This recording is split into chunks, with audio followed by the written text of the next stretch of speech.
Hello, everyone. Happy Wednesday. Howdy. Happy hump day. Hope you're having a great day. We've got a bunch of stuff to cover here today. Looks a little... Can't get the color. It says it's very quiet, Scott. It's very quiet. It's quite quiet. Quite quiet. Okay, well, that's Quite a new quiet. problem. That's a new quiet. Yeah, two people Nelson now. says it's very quiet. All right.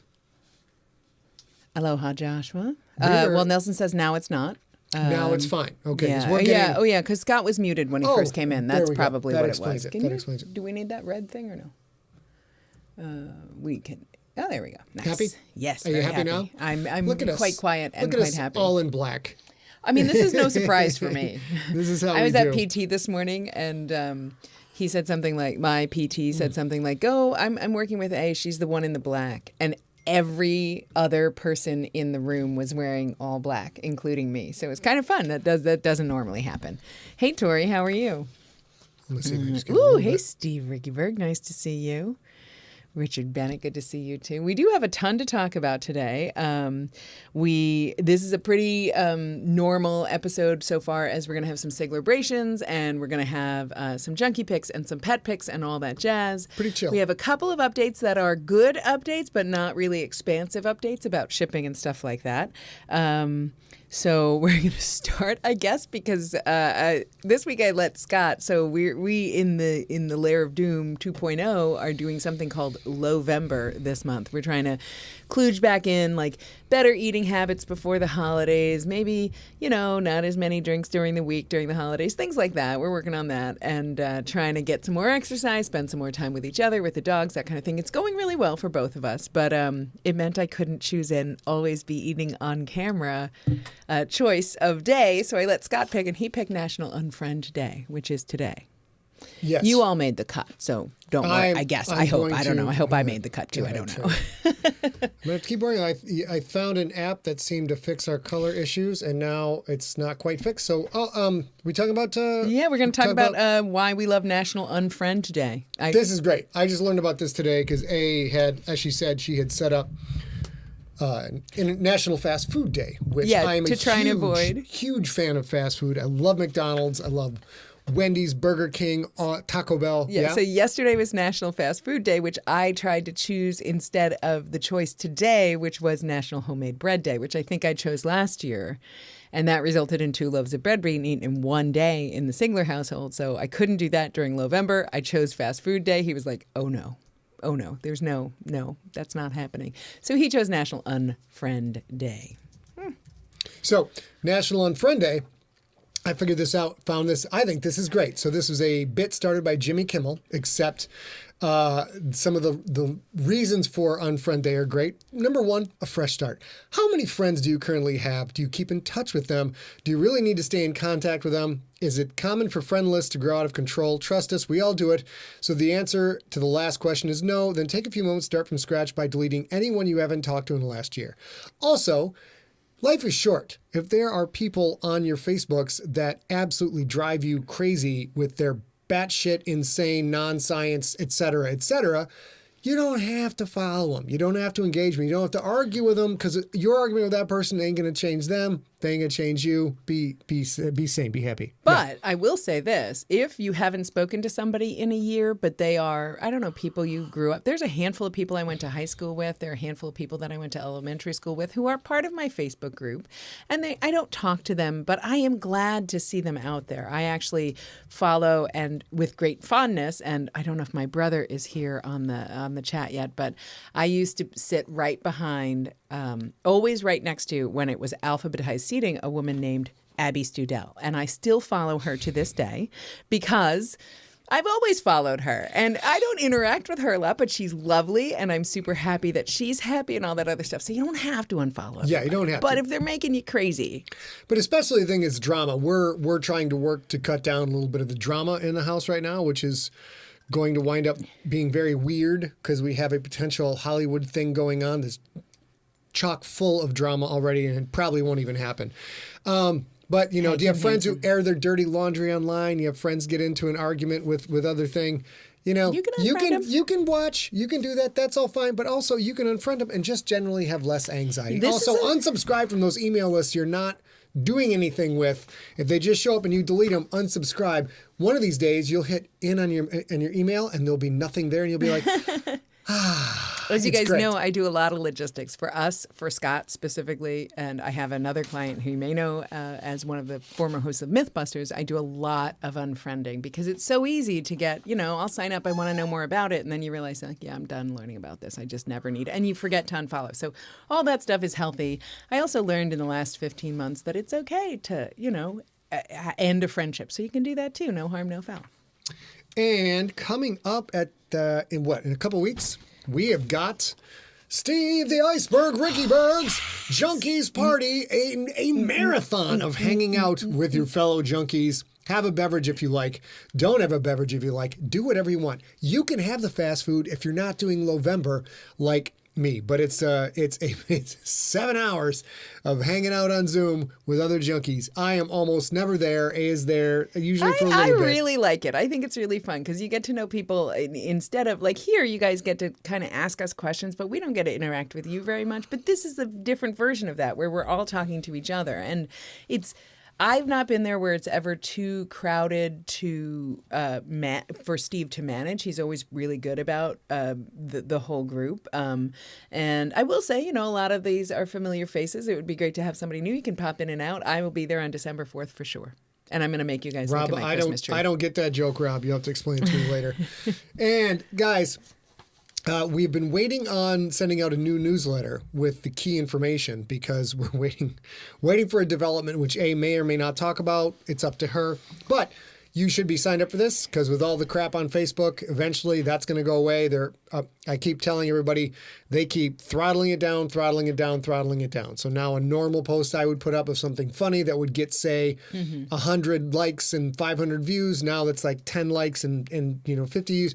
They keep squeezing tighter and tighter because they want people to have to pay to reach out to you. So the newsletter is the way to make sure you're going to get all the info. And although I forgot to send out a text today for this one, this is a fun thing. You just send me a text here. You get a couple texts back. And it's not me texting you back. It's all automated.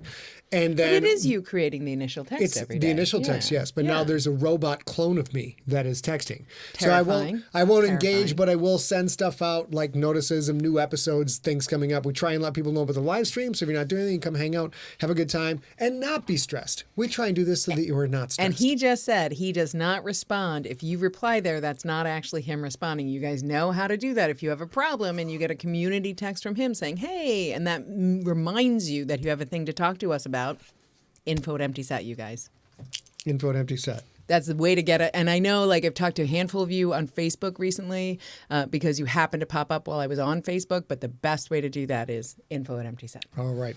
And now it is time for, I believe, Siglerbrations. Siglerbrations. Let's do We Siglerbrations, do have you a guys. couple. We're gonna start. We're gonna start with Siglerbrations that don't have photos, and then we have a bunch of junky photos, and we have some fun ones and some ones that we'll talk about in just a second.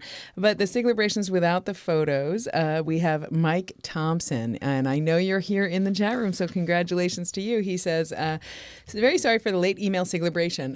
You have to get them in by Tuesday, end of day, if you want them to be considered." But he did. But I'm totally ecstatic to say that after 15 months of paternity leave, with a heavy quotation mark there, I, Mike Thompson of Mike and the Mistakes, am finally getting back to being a full-time member of my band, All New Episode. Check out at All New Episode on all social medias to check them out. They have a show on New Year's Eve in New York that's going to be a great welcome back to this type of affair. And I'm so happy for you. This is a thing that we're just now being able to navigate, how to get back out into the real world. And what better than a New Year's Eve show in New York? Good for you. I'm super excited about it. So if you have photos when you're done with that, make sure you send them to me so we can celebrate that too. Yep. Also, I have these. I've had these for a while, Robin Taylor, but I wanted to make sure I could talk about them. You guys may know that I have a love of Bill and Ted's Excellent Adventure that goes way beyond Story Smack. And I love the phrase San Dimas High School football rules as a end to a conversation because it happened in that movie and it makes absolutely no sense. And I love it beyond reason. I'm not going to lie. It's not even reasonable. And Robin Taylor sent me Bill and Ted's Excellent Adventure cards, and they're great. And they don't even have 20-year-old gum in them, so they're even better. And Wouldn't I the love them very 20-year-old much. gum be great, though? I would have had to eat it, and I'm going to say I spent a lot of money on like molars and implants and stuff, and I didn't want that kind of heat. Now- But they're super cute, and I love them, and thank you for sending them. This would not apply to any of you people out there. But if A was to say, I have a stick of 20-year-old gum, I would like you to try it and see what happens. I'd be like, all right, let's give that a shot. I don't think I've ever had 20-year-old gum. You guys may know, there are a handful of you who are way old school. And Rob would also chew the gum. Thank you very much. Yeah, I know that when Scott and I started working together in 2009, late 2008, early 2009, I was literally just helping him with the rookie, getting the rookie sort of ready for print. And then by the end of 2009, we were talking about the business that became Empty Set Entertainment that started out as a handshake agreement that was Dark Overlord Media. When Dark Overlord Media happened, which was somewhere in 2009, I made him promise that he would not accept food through the mail. I was mad. I was super mad because people were sending me, like, I was getting cookies. I was getting like pies. I was getting like fruit tartlets. No. People were sending me all this stuff, and I'd go to the No. mailbox. I'm like, "Oh snap! It's like Christmas. I got cookies and whatnot." and then she and the evil queen both doubled up on me. Yeah, and made me together. promise to not. You can't. And they're like, "You cannot eat stuff that strangers have mailed to you." And I'm like, "But then it's going to go they're to not waste." strangers. I'm like, they technically are strangers. You can wear things strangers. You can't, because you also don't know where it's been.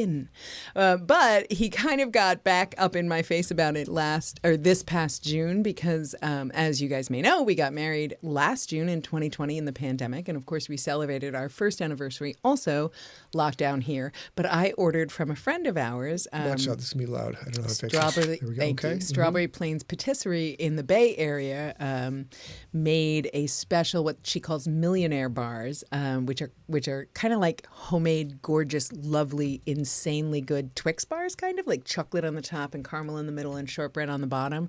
And I had her make them and send them from the Bay Area for a gift for him for our first anniversary. And he was like, so these are okay to eat, apparently. I'm like, yes, I know Kate. I know Kate personally. I talked to her face to face about this. Yes, that's different. And he's like, I don't know. I feel like I should be able to eat anything. I see the logic of what A was saying, and yet what are the odds that some serial killer who also makes cookies wants to mail them to me? True. I don't know. I do have All to right. say one more thing. The Natazis who are in the chat room right now, the Natazis sent us a gorgeous little care package this week, and it included. I'm not a big fan of chocolate. And when Brittany and Mike found that out, they were like, wait a minute, we have the best candy. And I think they're called Nerds Nuggets. Whatever they are, I can't even, I have to hide them from myself. And I got the whole package, which also had sweet little treats for Scott. And I had to hide them all because it's Lowember. So he couldn't have any of those. But I wanted to say thank you. Obviously, we do this to hang out with you. We do this so that we're all not so alone. We do this because as Sean Dyer just said, there's kind of not anybody stranger than the group of us, so why not hang out together? But we do appreciate it. It was quite lovely. Thank you so much. We still do occasionally eat food, but it has to be vetted by shrink wrapped, right? Oh yeah, and again, it can't. Yes, you can order something to be delivered. Just there's instructions for that on the website if that's a thing you want to do. There's no necessary need for that. But all right, we on the books? Yeah, we are on to the books. All right, go to books. Go to books. All right, there we go. So, you guys, we are a couple of bits for books here. Did you have something you want to say? No, books? no, that's it. Okay, we are on episode 8 of the Stonewolves. Now we're 2 months into this thing already. We're going to have a couple of Story Smacks coming into the feed, just the audio part of the Story Smacks coming into the feed very shortly. We're also getting ready to redo the site. The website's been like this for 6 years now, and it was such a big deal and a big expense for us to do this, and all the technology has changed, so at some point we're going to redo it. You guys have been crushing it on the Mount Fitzroy side of things. We greatly appreciate it. 3,031 reviews now. I feel getting over 3,000 is the big hurdle. That's going to help us out a lot with Audible and with the algorithm. But, if you've listened to this book or read this book and not yet left a review, please do so. Let's see how we're doing the Rookie while we're at it. Rookie is at 1,050 ratings. You guys rock. Very nice. Very nice. And then, and then a new feature today, the update on where we are at on I gotta go back to, nope, I wasn't right. Books. It's a new feature, so I don't know what I'm doing. There it is. That is the current status of GFL Book 7 second draft. Not the first draft, not the rough draft, the second draft. 106,310 words out of an estimated 125, although I think that estimate is probably a little low right now. Yes, this is after the split. So it's still going to be a very big book. So at this moment, to the best of my knowledge, I am 85% complete with the second draft. And once John gets the second draft, Big John Viscara gets the second draft, it's all downhill velocity right there. Is that a word? Terminal velocity. It's terminal downhill velocity. We don't want to say in marketing. John will go through it, do his Rain Man thing, and find the 4, 5, 6, 7, 8 plot things that I have screwed up by shuffling everything around. We fix those, do a final pass, goes into production. No, I don't know when it will be published. No, I don't know when there will be a pre-order. No, I don't know if there will be a pre-order. Yes, it will be a hardcover. That is the deal. There you go right there. Sure, no problem. I will say, Kurt, no, these are a recipe of her own making. She is a baker by design. This is her whole job. And like I said, they're like magic Twix bars. So they are homemade shortbread on the bottom, this big thick layer of gooey, perfect caramel, and then this shiny, perfect tempered chocolate layer on the top. They are not like dipped all the way in chocolate. They're just layered. I think it's Strawberry Plains Patisserie, but Maria, I know you're in the chat room, and I know you had your wedding cake just recently made by her. If you want to maybe see if you can find something and put it on the net, that's got to be her. That Instagram. We'll do this. We'll do this when we do the advertising. We'll call this up. Yeah, for too, sure, okay? absolutely. Yeah. Oh, and there's several people we know there. Lovely. So we are moving on. I think from there we have Monster of the Week coming up. Do you want to show us that? Monster. No, you know what? We'll do it live. This is the one thing I forgot. Oh, that's Got okay. to update Monster of the Week. But I will, while you do that, I will say, if you haven't seen this show, you can see this wherever you're watching this now. You can go back in the feed and find the Wicked Witch of the West and Bronson Pinchot, who chose Wicked Witch of the West, and that was a lovely show. He's such a nice guy. He's a down-to-earth guy. It was one of the funny things, I think, for me. I'm not on. If you haven't never watched Monster of the Week, I'm not on screen. I'm just in the chat room, mostly so that I can make sure that Sean Dyer has a good weekend. That's my big goal. But I'm there in the chat room, keeping track because it's fun and it's a half an hour long. And Bronson Pinchot was so lovely. He kept saying but then I meant you were just so down to earth and cool. He kept saying about Scott, which is what Scott was sort of saying about him. So it was really nice. Clearly, he doesn't know what he's talking about. He says, "I'm down to earth." Thank you, Maria. If you want to check out Strawberry Plains Patisserie, she's lovely. I know she ships because she shipped to me, and whatever you order is absolutely worth it. And please tell her that Maria and A sent you. But I will say, if you haven't seen that, go ahead and watch that. But this week, this Friday, or no, sorry, Live not TV. This Friday, the Friday after Thanksgiving. This Friday. That date is wrong. That date is wrong, you guys. Sorry. My bad. This Friday we're not doing a Monster of the Week because we have other work things that we have to do on Friday afternoon. But the day after Thanksgiving, so the day before Thanksgiving, we will be here at SIGLERinPLACE with you, and then the day after Thanksgiving, Black Friday by 4 p.m. after you've spent all the money, you can come join actor Yuri Lowenthal, who is a wildly famous. He is a big deal. If you don't know this guy's name, this guy is the voice of Naruto. Yep. And he was also the voice of the first big Prince of Persia video game. So I've been on tour with Yuri, and I have my I'm talking to these 20, 25 big fans.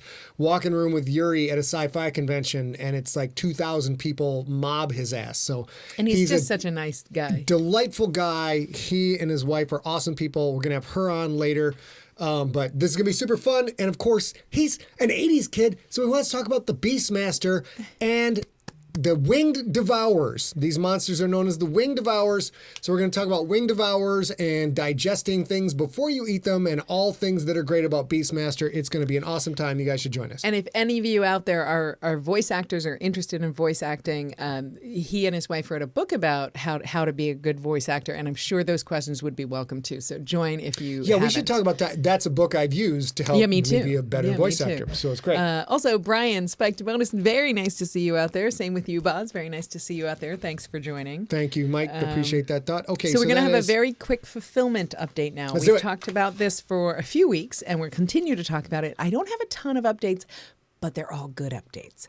Number one, all the gangster books have shipped. So if you haven't received your gangster book and you are inside the United States of America, please give me an email at info@emptyset. Any information you have with your original order number, when you think you got it, anything like that would be helpful, but I'm happy to look it up just by email alone because you should have gotten it if you're in the United States. And if not, like Don Shipley, I know I owe you tracking numbers because they came back to me and I'm going to send them out, things like that. I will do, and we'll negotiate and we'll manage until they get to you. That's the big promise that Empty Set made, and we're going to fulfill. If you're outside the U.S., good news.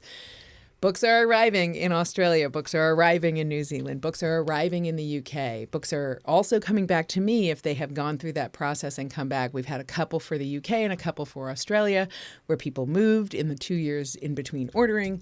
That's cool. We're figuring that out. But I won't resend a book, especially outside the United States, unless I hear from you because it's $40 a pop. So I'm not going to do that willy-nilly. So if you're hearing my voice or you see this on Facebook or something and somebody has mentioned like, oh, I haven't got my book yet, go ahead and think about that. If you don't have your book, info@emptyset. Info@emptyset. Info@emptyset. Info@emptyset. Also, posters are actively being shipped all over the world. This week, a lot of ex-US posters went out, or outside the US. I hate to say ex-US. They look like this. We're going to bust this out. We're going to whips this out in a second. Yes, we are. So my good dear friend, Tori Dupont, who is in the chat room tonight, is shipping and fulfilling every single one of these posters pretty much by herself. She has her great supportive family to help, but because of COVID restrictions and everything else, like we're being very safe and very careful, and she's watching them go out and succeed and arrive and managing returns and stuff like that. She's this week just started shipping international posters, so you guys should be seeing those too. Very many of you will have received an email saying that poster is about to go out so you can track it. So any concerns about that, please email info@emptyset as normal, as you would normally do. But when you receive your poster, a couple of things. Make sure you shake out that entire poster tube because in there is a special gift from the Ponds. Some of you may know what it is, but some of you just make sure you clear out the poster. However many posters you were supposed to get, they should arrive in the same tube as is this small gift from the Ponds. And then we'll try and not show that gift, whatever it is. Yeah, we're going to try not to show that when we open the package. You guys are going to watch me open this. It's the first time I've seen the printed map. I saw proof of it, but I've not seen the final. Many of you have it before me, which somehow is the way effing things work in this country. But yes, dear. Two remaining things before we go on to that. One, if you want to check out what Siglerific or otherific things that the Ponds have for sale, they have an Etsy shop, which is etsy.com/ScottEPondDesigns. So you can get Dynalition posters, you can get screensavers, you can get D&D things if you like those. If there are any Gamster t-shirts remaining, you can get them there. The one other thing I'll say is Tori and I are both getting a lot of questions about how someone can just order the map, and the map takes the place of the color insert. Talk about the map when we get to the map? Yeah. Or is it right here? You got it right here. This is just the last thing I was going to say about that. Yeah, so people are asking how they buy the map individually, and you can't do that. You have to buy the gangster to get the map. That's the only way we are selling it. That's the only way we're currently planning on selling it. The gangster sells out really quickly, and people really want the map because they buy it in audio or whatever. We'll consider that, but not before the gangster sells out. Yep. So if you want a copy of the map right now or for Christmas for somebody, go to scottsigler.com, buy a copy of the gangster. You can ask for it personalized, and you'll get it. We gotta pay for those dairy products so our collective muffins can be buttered. So we got to sell the stuff is what we got to do. That. Yes. I guess. All right, for the advertiser? We do have an advertiser this month. Advertiser this month, once again, giving us the big bucks. Absolutely. A big hat tip to Tori Pond. Again, she recommended maybe NaNoWriMo in November. It's a little late for this, but we'll get it out there Fair anyways. enough, because some people might not know why they're seeing so many people talk about writing in their feed. And this is because NaNoWriMo stands for the National Novel Writing Month. National Novel Writing Month. And it is a nonprofit organization in the United States and around the world. And it has lots of outreach for how to write a story, how to connect with critique groups in your town, things like that. But I just wanted to give a shout out because there's probably a lot of people on your social media feeds who are talking about the book they're trying to write. Yep. And if you want to know why they're doing it or how to support them, maybe check out NaNoWriMo and support that if you I highly can. recommend this for you if you are an aspiring creator or writer, you just want to write for fun, you've always wanted to write a story, you never did, anything like that. This is a wonderfully supportive community. They have, as I said, they have ways you can meet people locally. And even though technically you're way behind the curve in this, you can spend the next 2 weeks of NaNoWriMo getting used to the community, learning more stuff, making connections, and then next year, crush it. Yeah. Have you done NaNoWriMo? I have done NaNoWriMo. How'd it go? It went very well, I think. It went very well, except for Scott, he did this. He did the 50,000 words during the month of November, but that didn't finish the novel for him. But that's an idea that is totally true, even if you're a junkie. A 50,000 word novel is still a novel, so go ahead and try that. Congratulations, Tori's at 22,000 words. That's wonderful. Hey, yes. And as long as we're pimping stuff, here's Strawberry Plains Patisserie. And this wedding cake you see in the middle right there, you scroll back up for a sec. That is a good friend of Maria and mine. Poop. Well, that's okay. Nope, That's okay. I can't blow it up. That's okay. This is really, I should have logged into this. You should have. All right, well, that's it. Oh, there you go. So check that out, especially if you are in the United States and are willing there we go. Now that things are cold, the weather is cold, she will ship anywhere in the United States. I think she'll ship anywhere where she knows that it will get to you in a good condition, but you can talk to her about that. I can recommend literally everything she's ever made that I've put in my face. So if you reach out, make sure you tell her that Maria and I sent you because she'll be pleased by that. Plus, she'll give us a discount. We'll get more stuff. I don't think food that can be mailed to me that I'm allowed to eat. So say we sent you. Yeah, there you go. You don't have to say Maria sent it. Maria can eat all of those stuff she wants herself. I want stuff from my face. We are going to talk quickly. We do a Story Smack. It is a pop culture podcast this is about gonna be a good one. Creators in the pop culture space. We do that with Rob Otto, who's in the chat room. If you're live watching this tonight, he and Scott and I will be discussing The Matrix on December 11th. It's the second Saturday of every month. And the next one is, of course, December 11th. We will be discussing The Matrix, the original Matrix, because Matrix 4 comes out on December 22nd. Yes. So we're going to get you all set up so that you That's can come crazy. and join us for that. That is going to be awesome. Looking forward to this. Rob is my screenwriting partner, and he knows an enormous amount about movies. I mostly just do this stupid show so that I can learn stuff about movies that I did not know. Well, I frequently and get to hang learn out things with I did Rob. not know. What I are get to you hang out with talking Rob. I mean, Hey, Stephen, nice whatever. to see you out there. Whatever. Okay, and then that's Story Smack, and then all right, now we go back to Maine. So we have two little sort of empty set updates. One is the unboxing of the map. But First of all, ladies and gentlemen, I have been on Twitter literally the week Twitter was founded. All right, so I worked for a company there was an area called South Park in San Francisco. It was a tech hub and incubator before all these places got rolling. And we worked at a place that was down the street from Twitter when it was like Jack and one other person in kind of an old storefront that was run down. So I know my Twitter. I've sent a lot of tweets. I've read a lot of tweets. I have been tweets. This is the best Siglerism-specific tweet I've ever seen.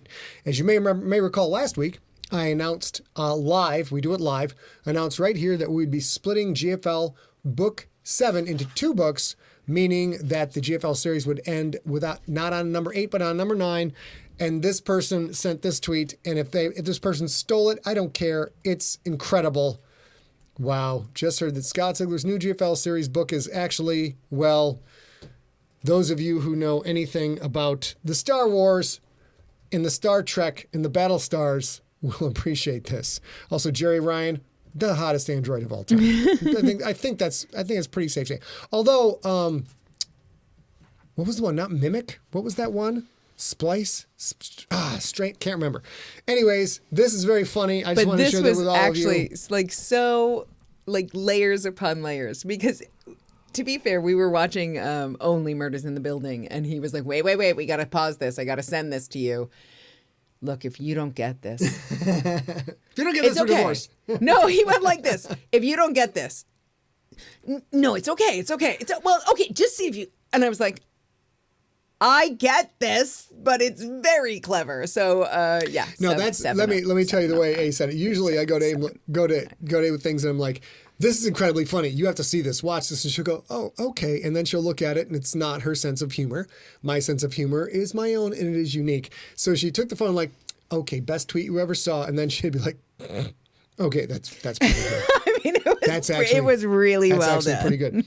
And now we're moving because, on. Because, Scott loves to explain the joke.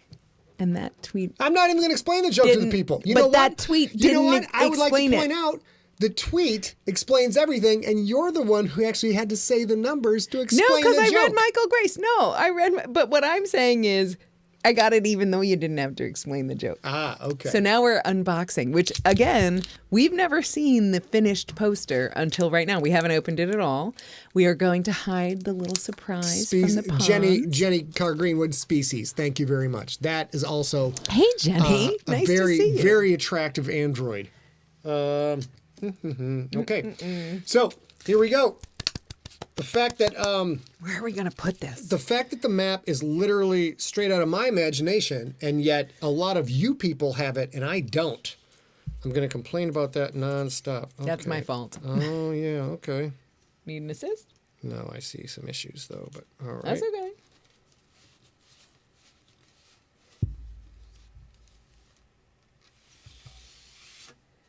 Shaboop. Okay. I forgot to say, those of you who've seen Blazing Saddles, I'm sorry. Excuse me while I whips this out.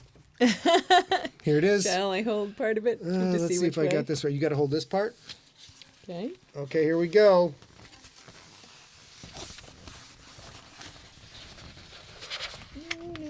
What? This is awesome.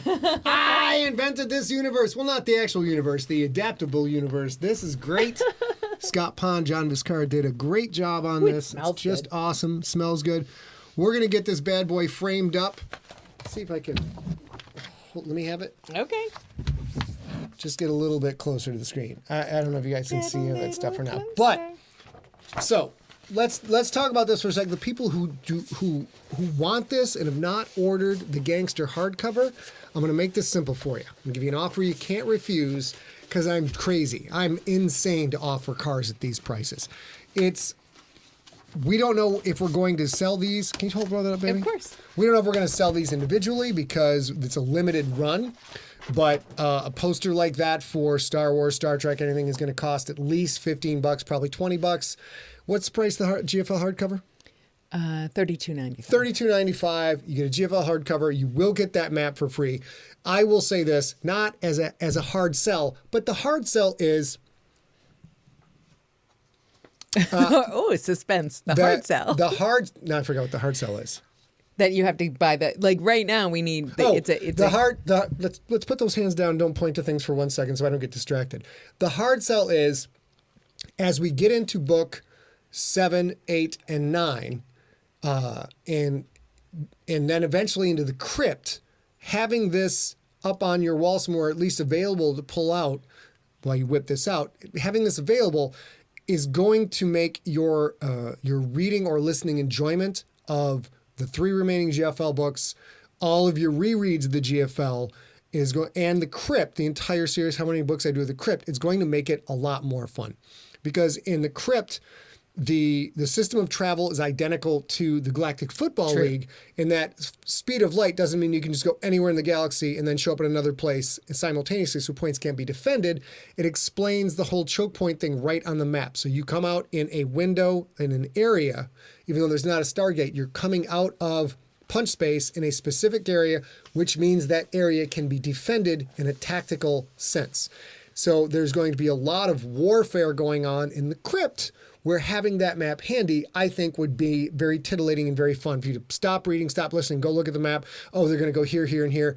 It could be a blast. So I think it's a small price to pay to have something this effing cool. Yeah. So again, great job, Scott Pond. Great job, John Vizcarra. They put in way more work on this than I did. All 3 of you did amazing, amazing work. And it's really, really lovely. And as you guys know, we want you to enjoy the series as much as possible. This is a way to do that.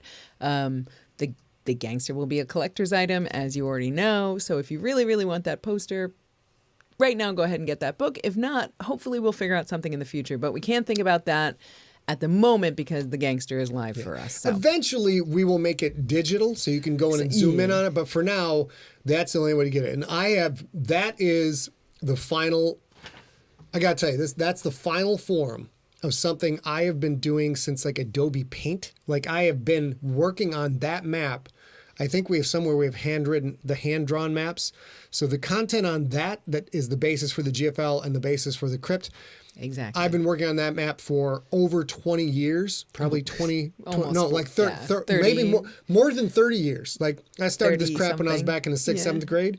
So to get to see it in final form like that is pretty awesome. This is part of my ridiculous dream come true King of the World life, and it's great. So thank you guys for all the hard work on that. And if you guys have got one of these for yourself, I hope you enjoy it. Emily McGregor, we will figure something out. Right now, of course, the gangster is still in its initial release 2 years later, but yes, we'll figure something out. I think I'm pretty sure things like this will eventually, at least pieces of it will be in the Siglerpedia if nothing else. Yeah. So now we've got, finally, after ages, we have Pupdates. Pupdates. Well, you know. Turn that off. Here we go. Here's a pup date. It's a little hard to see. Oh, it's a much cuter picture on my screen. But the small pup picture today is the despondent, ever so bored Stella waiting for someone to please throw a toy so her tiny little pit bull head can just tear that thing apart. Yeah, we miss Stella. We get to see Stella and her new sister Cordelia around Thanksgiving, so we're very excited about that. Another sleeping dog? Oh, come on. That's my pickle. Look at my buddy just Look chilling. Look at that young, sweet Reese with no snow on her. No, just on there's a tiny bit on the lip right there, but now she's getting gray and stuff. Yeah, she's got some gray, like kind of here. I forbade her from getting older, and she's being an insolent dog and not listening. And now we get to go into the pets of other people. Yeah. Who's this? Okay, so Emily McGregor, as I said, I will follow up with you about the map, but this is your Christmas cat. I actually don't know, and I think I might have run this before, but I'm putting up my Christmas tree this week in the evenings. So I was super excited, and I had to run this again because I wasn't sure if I had run it before. But she's adorable, and this is Emily McGregor's Christmas cat. We have. And this, Scott and I got to see the Harveys, JP and Steph and Paul this past weekend. And we got to see a whole bunch of video of what happened. This is Oreo in the front and Tyrion in the back. And Oreo doesn't really like his toys being put in the toy box, which he is currently wearing as a necklace. In this photo, he's wearing what was his toy box as a necklace. I thought that was a cone of shame. Nope, he was just mad about all his toys, which you can see splashed out in the background, getting put away because it was time to put the toys away. That is some next level strategy right there. I know, that is absolutely a Sigler dog. You can't put the toys in the toy bin if I'm wearing the toy bin, you son of a bitch. Yeah, such a sweet in our thing. final... so the Christmas cat's name is Flame, in case you were wondering. So this is, as you guys know, this is an update from Beth Copenhaver. As you may see, the junkie in this picture is Robin Taylor. Robin Taylor is the adopted junkie daughter of the Copenhavers and went to visit them and met Jackson. And Beth sent this in to say, our junkie daughter, Robin Taylor, stopped by the Copenhaver house over the weekend. This was a few weekends ago, but over the weekend, and made a lifelong friend. Jackson loves and misses Robin. So that's at least two of our junkie friends right there. And what am I drinking tonight, baby? You're drinking Suntory. Ooh, a little Suntory whiskey. Yeah. Cheers to everyone out there. Cheers to my wife. Bang. Thank you. Throw me if you're consuming or drinking anything alcoholic, throw me an icon in the chat room. Let's do it. What's next? Ready for junkies now? Yeah. No. We have one more. We do? Yeah. We got one more cat. I think I screwed that up. Let's go to... Oh, if not, Mike Jant, if you're out there, we're going to run your cat next week. Yeah, I did screw that up. Okay, that's no problem. I'll just make a note of that. No problem. Now, ladies and gentlemen, now for the sadder part of the show. And we'll throw a little happy on the end of it, but see if I can get through this or not. Probably not, because that's, you guys know me, although I write about death all the time. I'm very bad at dealing with the death. So you guys know that we celebrate. We celebrate. We are people who celebrate. And even if that means we celebrate somebody who is passed on and the life that they lived, it's still worth celebrating. And this is going to be hard for Scott. Scott is not good at loss. Who is good at loss? Not good. But we have the gentleman on the left is Ivar Forkbeard. who was a member of Separation of Sanity. That is Jason X on the right, Jason Carpenter. And they had a hardworking metal band for many years. I'm not sure what they will do now, but Separation of Sanity, big fans of Scott's writing. Scott, big fan of Separation of Sanity. Jason, who is in the jersey here, Jason Carpenter, is a good friend of Scott's, and because he started out as a junkie and then Scott became a fan, asked Jason and Ivar, who's the other gentleman in this picture wearing the Wolfpack t-shirt, asked him to join an album or 2 or 3, and he did that. And yesterday, yesterday, I believe Ivar passed away yesterday, and apparently he had a very private battle with cancer. But his last post on Facebook was, "Please donate to the American Cancer Society." They have been it's a very good charity, and they've been very important in his life, and now his life has passed. So, since yesterday Ivar passed, and I got a new bass yesterday that I've been waiting for 2 years, and I name all of my basses. I will now share with all of you Ivar the Orange. So, this... Oh, I didn't realize all that. Hear my uncomfortable laugh. This is a Sandberg Nighthawk Plus 5 made in Germany, although it's named the California. These are their California models. And I was going to name this bass Ivar. I announced that yesterday. And then Danny Baker texted and said, "Hey, any pictures of Ivar the Orange?" And I'm like, well, that's a goddamn good name right there. So this is a spectacular, incredible instrument done up in Kraken's colors. I got to play it a little bit today. It sounds beautiful. Ivar was a bass player and played Warwick mostly, but bass player, 5-string player. So this is now Ivar the Orange, and it shall be Ivar the Orange until the day I am no longer here, I think is how things will go. So there you go. So this is gorgeous, and you guys will be seeing this. Yeah, he went on to Valhalla. He was an incredibly powerful singer and a very proficient bass player. Had an operatic quality voice, a highly trained voice. So he is up with the Vikings now, screaming out war cries to all those who want to rock and roll. And I think that's what we will say about that. You guys will be seeing this. We're going to celebrate other junkies too so I can recover. But my goodness, what a lovely tribute! There's two Super Weapon videos coming that are already being worked on. After that, you'll be seeing a lot of Ivar the Orange. Let me put this back. Don't panic, puppies. It's okay. Lord's sakes, way to surprise me.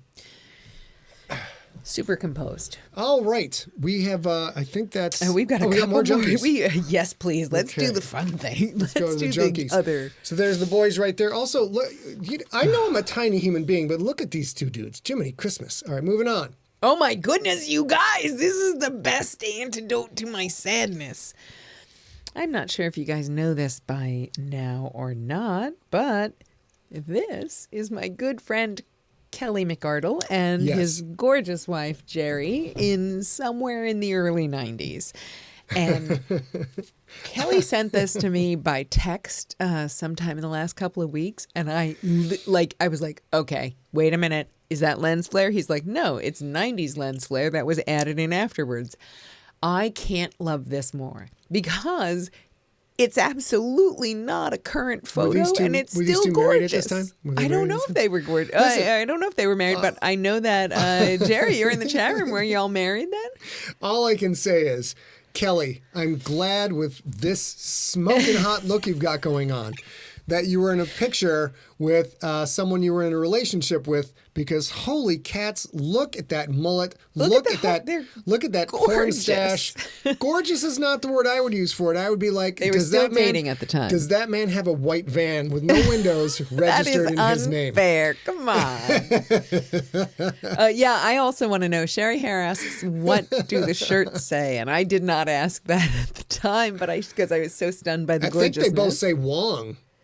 Well, something like that. I think this is probably a radio station or something. Oh, okay. I thought it was something else. My bad. All right, moving on to the next one. Hang on. Let's see. Where are we? Yeah. So this is awesome. I know, isn't this the best? So Smorg, a while back, I think maybe a month or two, created this love, go Dragons gif.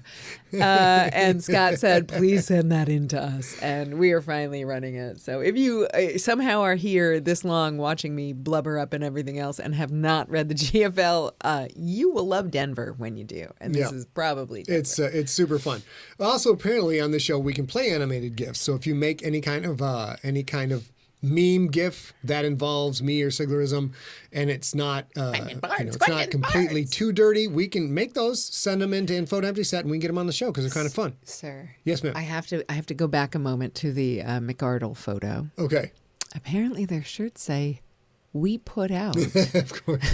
197.5. And I felt like it had to be me who said that. So there you go. Yeah. So good.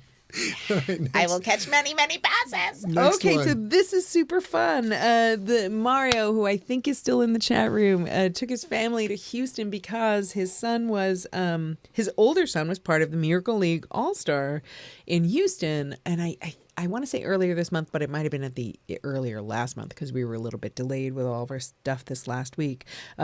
He says it was a whole weekend event involving the boys' first flight on a plane. And I had lots of photos, but I had to choose a few because we've got so much going on this session.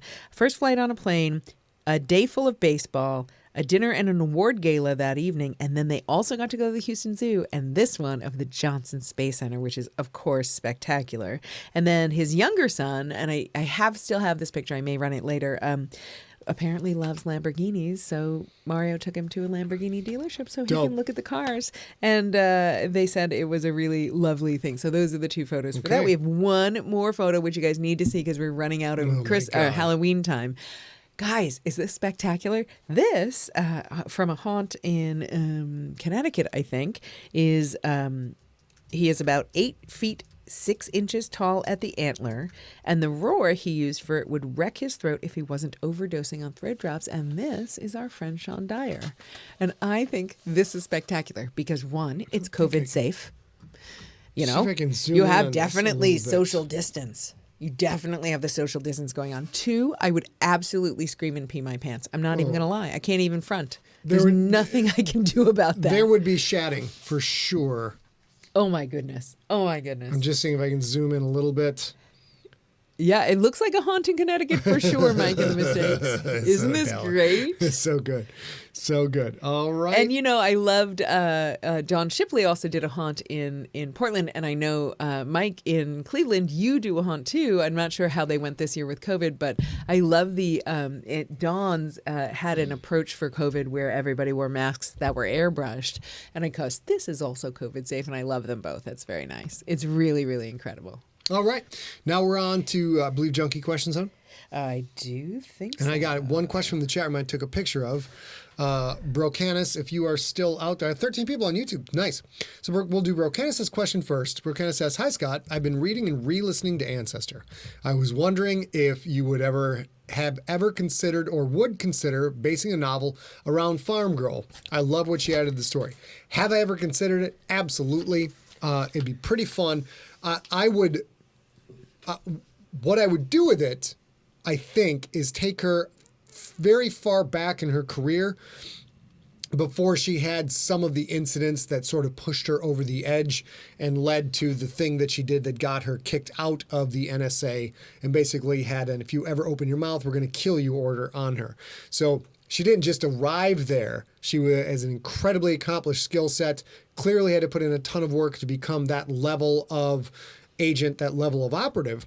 So that would be super fun. I've also thought about doing, you know, like some old Patrick O'Doyle stories back from his heyday, but that's now been better established, except John Viscar knows this. He's helped me work out the timeline. There are some gray areas in Patrick O'Doyle's history, and if where we don't I've not specifically said what he was doing at that time.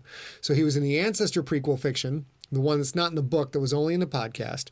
So getting to do something with him that maybe has Kayla Myers in it too, that stuff could be super fun. Will we ever get to it? I don't think so. The best you could hope for would probably be like a couple of novellas at some point. Before I get to them, still got to write Hot Midnight. So Hot Midnight's got to get done. And the rules of Hot Midnight, let me go over this again. 3 shots of scotch, edibles, no going back, no edits. No edits. I can't go back and fix the story at all. It all has to be stream of consciousness, the whole book, and then we turn it over to pro editors, so like read like it actually went through a publishing house. If I ever get that done, that's like a big weekend plan right there. Smorg, Scott Pond. You don't need Hot Midnight. You need Hot Midnight. You need sparkly ruby vampire penises. It's just the way it is. So all right, next question, sweetheart. Let's see, we're 6:50. We got like 10 minutes of questions. 10 minutes of questions, Louise. you guys. It's gonna be great. Okay, let's see. All right, here we go. A couple of wait. Where was? James Ray asked, I love this one so much. Okay, I've always wanted to ask this. Was spoiler for the GFL? Was Quentin being on the Madden cover in Book 5 intentional foreshadowing of the Madden curse? Or was it just an ironic coincidence? I didn't notice until my second read through, and I've been wondering. I'm gonna take a gamble here. Boop. There we go. I did some rewiring. Yeah, it was absolutely meant to be foreshadowing of the Madden curse. So No way! Yeah. It's spectacular. Yeah. It didn't turn out so bad for him, but that's what it was meant to be. It's like kind of a red herring. I do that a lot in my fiction. I'm going to give you something that you've seen 100 times and that you think you know, and then pursue that 80% of the way, and then the last 20% switch it out, or use the fake red herring as a cover for something else. So it's a little bit of literary sleight of hand. So you're watching this thing like boy meets girl, boy and girl split up, meet cute, then they get back together, live happily ever after. I'll give you something along those lines, and while what the boy and the girl are doing is the actual plot thing that's going to catch you off guard, and then just not deliver on the red herring. It's a complicated way of saying I screw with your head a whole lot. Mike, we are in the question segment. If you have questions, go ahead and put them in the chat room now that you're back. I do have a question from Godfrey Lee. Okay. Which is, is Tarrant the Smasher Ronin? It seems to me that, at least in The Reporter, he mainly acts in his own self-interest. I'm pretty sure he is. We don't know a lot about Tarrant the Smasher, but Tarrant the Smasher is one of the outliers of the Quyth warrior culture who is pursuing his own thing. He got his own jam. He's following his own thing. He treats himself. So he is as addicted to success in the field of sports journalism as he was to doing everything it took to be the best linebacker and teammate he could possibly be for the teams that he played for. So yeah, I mean, and if you're going to do that as a warrior, the odds are you don't have a leader who's telling you what you can and can't do or ordering you around. So odds are he's probably Ronin. That's an excellent question. Excellent question. Also, one other question from Godfrey. Okay. As a writer, is there anything that you've done in the past, either successfully or not, that you know for sure would not work out today?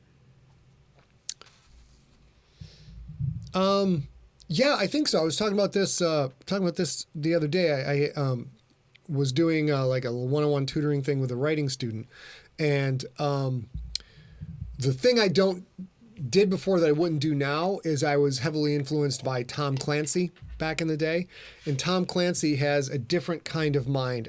Side note, if you guys are interested in something that is like Tom Clancy but science fiction, this Fear the Sky. The gentleman's name is Stephen Moore, I believe. The Fear Saga.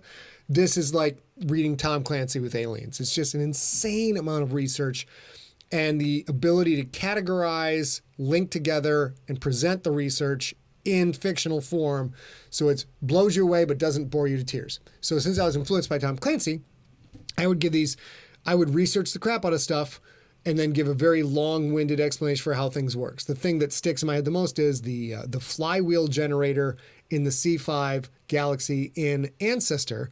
So if all the power goes out, the internal power goes out in this giant airplane, there's a flywheel generator, which will continue to produce power nonstop so that the cows don't get out and the computers don't go down.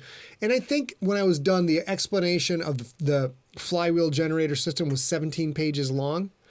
And I submitted that to an editor who's like, what on earth are you doing?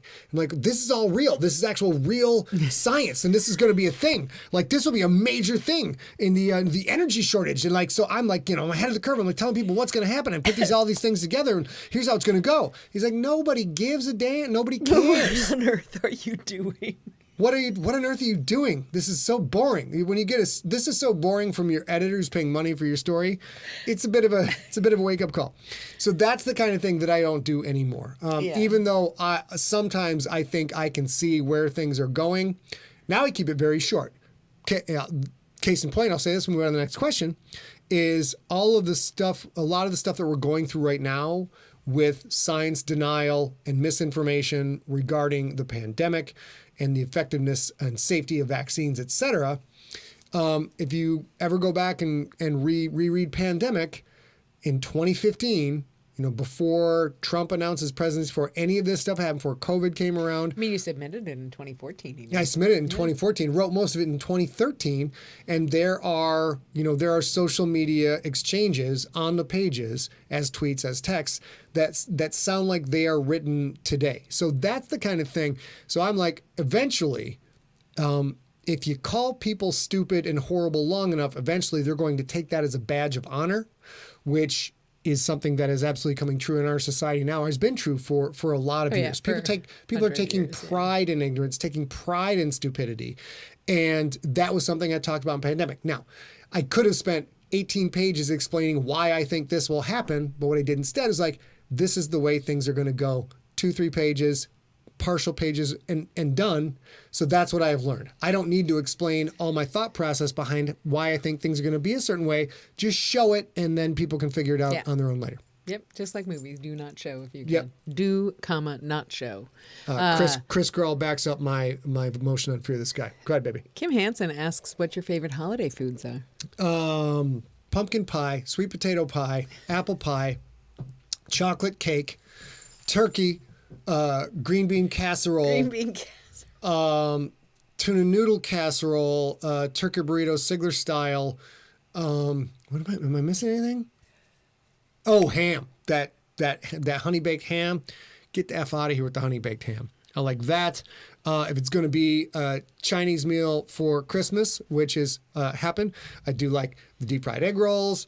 I like kung pao shrimp. All food is a holiday food to me. I like all the things. And now, just only in the last 2 or 3 years, gotten into cranberry sauce because the texture is a little bit weird. But now, man, you get them rolls, you get them cheapo rolls, slather that with butter, put a bunch of cranberry sauce on there, go to town. And if you do it right, you make it like a butter and cranberry sauce sandwich, and then you smash it down like this, and then you like roll it up, and it becomes a cranberry cranberry roll fruit roll up. Fantastic. So I was not a big fan or really ever made green bean casserole until I was spending holidays with Scott. You're gonna date a Midwestern boy. You better be able to make that green bean casserole, son. I married a Midwestern boy the first time, and he did not eat that. I'm not sure he's from the Midwest. Well, fair. But regardless, so I'm kind of fond of that because I had not really had a ton of that, and it's such an important addition to his experience. It makes Thanksgiving for him or whatever, or special occasions like that is special. So that's kind of fun for me. I will say, after we were grown, my brother and I had a Thanksgiving here in San Diego where I had seen a recipe for something called stuffing balls. And that's just your normal stuffing, a little bit not too wet, and you kind of form them into, and you put them in a muffin tin. And they're, then crusty all the way on the outside. And muffin stuffing balls might be my favorite Thanksgiving dish, I think, maybe. That's what I think.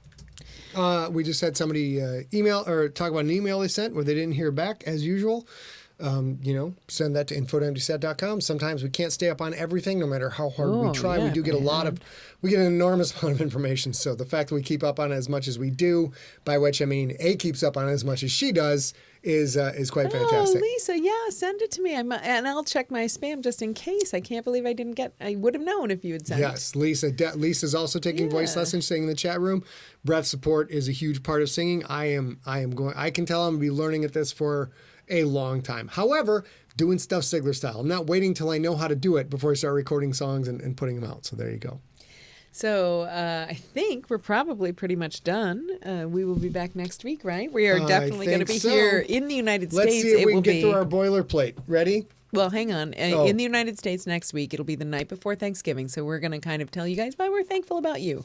What we're going to have is there's not going to be a day or something that we're eating exactly, but in the United States, it's Thanksgiving. Thanksgiving is supposed to be you spend a little time considering what you're thankful for. We're thankful for you guys, so we're going to be here the night before Thanksgiving. Can we make the stuffing balls? People want to see the stuffing balls. Yeah, sure. I'll make stuffing balls if you want. And can we make rolls and cranberry sauce? I show how to make a smashed up fruit roll up. You definitely want me to make the whole Thanksgiving dinner for SIGLERinPLACE? Okay. Okay. Why not? But until then, if you have any questions about anything, about the gangster, about recipes, about who knows what, I don't care. Email info@emptyset. Best way to do it, even if you think you can DM me on Twitter, because I never go to Twitter, all that sort of stuff. Info@emptyset for anything that you need questions for. And we will be back Wednesday, November 24th, 2021, when we celebrate all of your fine posteriors as it is Thanksgiving week in the U.S., and we wouldn't have this business without you guys, so we are thankful for you. So until then, of course, we still need you to stay safe. We need you to stay smart. We absolutely need you to stay science. It's way better, you guys. For the love of science, stay informed. Misinformation is a bunch of cheapskates and hooligans and ne'er-do-wells twirling its evil little mustache. Listen to the scientists, for God's sakes. They have spent their life studying the science. So I prefer to listen to those people. Let's say goodnight to them. Let's say goodnight. We got to switch back to the Scott's pretty mug cam. Hello. How are you? I know you've been talking to my wife all night, but I'm right here. Here we go. And Sugar Plum. And I'm ready when he is. And 3, you know what? I think you guys can all kiss off into the sky.